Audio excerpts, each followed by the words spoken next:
Hi hello नमस्कार, स्वागत आहे तुमचं आजच्या व्हिडिओमध्ये. तर येणाऱ्या शुक्रवारी म्हणजेच 22 ऑगस्ट रोजी आहे पिठोरी अमावस्या. तिलाच दर्श पिठोरी अमावस्या असे देखील म्हणतात. तर ही अमावस्या आईनी मुलांसाठी पूजा व्रत करण्यासाठी समर्पित आहे. या पिठोरी अमावस्येला 64 योगिनींची पूजा केली जाते.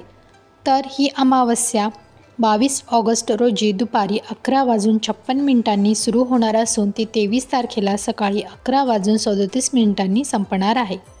उदयतिथीनुसार 23 ऑगस्ट रोजी अमावस्या साजरी करायची तारीख आहे, कारण ती सूर्योदयाची वेळ आहे.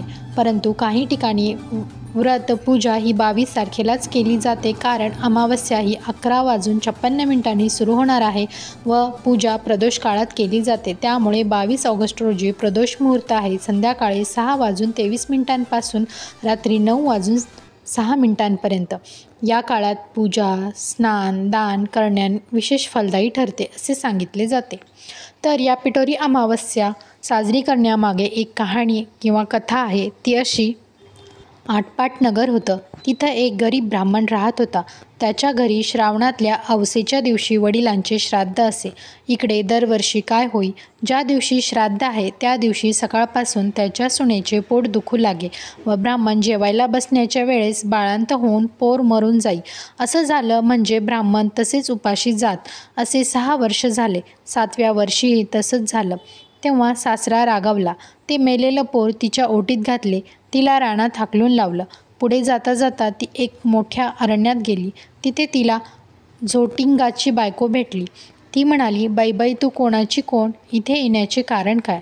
आलीस तशी लवकर जा, नाहीतर माझा नवरा येईल आणि तुला मारून खाऊन टाकील. तेव्हा ब्राह्मणाची सून म्हणाली, तेवढ्या करताच मी इथे आली आहे. झोटिंगाची बायको म्हणाली, बाई तू इतकी जीवावर उदार का? तशी ब्राह्मणाची सून आपली हकीकत सांगू लागली.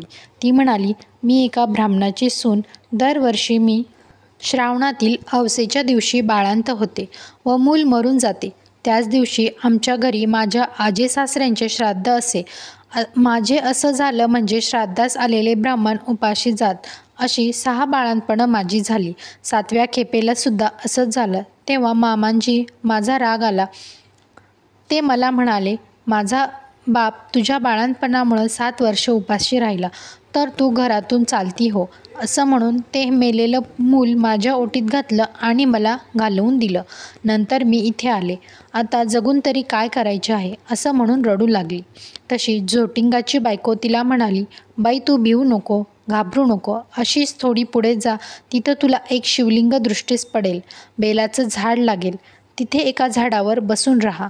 रात्री नागकन्या, देवकन्या 7 अप्सरांबरोबर घेऊन तेथे पूजेला येतील. पूजा झाल्यावर खीरपुरीचा नैवेद्य दाखवतील आणि अतिथी कोण असे म्हणून विचारतील. असे झाल्यावर मी आहे म्हणून म्हण. त्या तुला पाहतील. कोण कुठची म्हणून चौकशी करतील. तेव्हा तू सगळी हकीकत त्यांना सांग. ब्राह्मणाच्या सुनेनं बरं म्हटलं. तिथून उठली, पुढं गेली. तो एक बेलाचे झाड पाहिलं. तिथेच उभी राहिली. इकडे तिकडे पाहू लागली. तो जवळच एक शिवलिंग दृष्टीस पडले.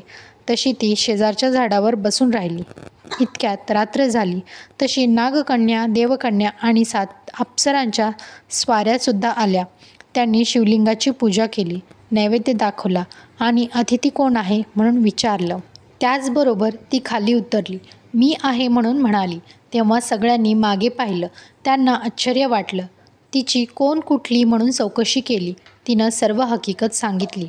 नागकन्या, देवकन्यांनी तिच्या मुलांची चौकशी केली. तेव्हा अप्सरांनी ती दाखवली. पुढे त्यांना तिच्या 7 मुलांना जिवंत केलं आणि तिच्या हवाली केलं. पुढे तिला हे व्रत सांगितलं. 64 योगिनींची पूजा करायला सांगितली आणि मृत्यूलोकी हे व्रत प्रकट करायला सांगितलं. तसा तिने विचारलं, याने काय होतं? अप्सरांनी सांगितलं, हे व्रत केले म्हणजे मुलं बाळं दगावत नाहीत, सुखासमाधानात राहतात. पुढे ती त्यांना नमस्कार करून निघाली. ती आपल्या गावात आली. लोकांनी तिला पाहिलं. ब्राह्मणाला जाऊन सांगितलं, भटजी तुमची सून घरी येत आहे. त्याला ते खोटं वाटलं. अर्धघटकेनं पाहू लागला. तो मुलं बाळं दृष्टीस पडू लागली. पाठीमागून सुनेला पाहिलं. तसा उठला, घरात गेला, मुठभर तांदूळ, तांब्याभर पाणी आणलं. तांदूळ सुनेवरून आणि मुलांवरून ओवाळून टाकून दिले. हातपाय धुवून घरात आला. सर्व हकीकत सुनेला विचारली. तिनं ती सारी हकीकत सांगितली. पुढे सर्वांना आनंद झाला आणि मुलाबाळांसहित सुखाने ती नांदू लागली. ही साठा उत्तराची कहाणी 5 उत्तरी सुफळ संपूर्ण.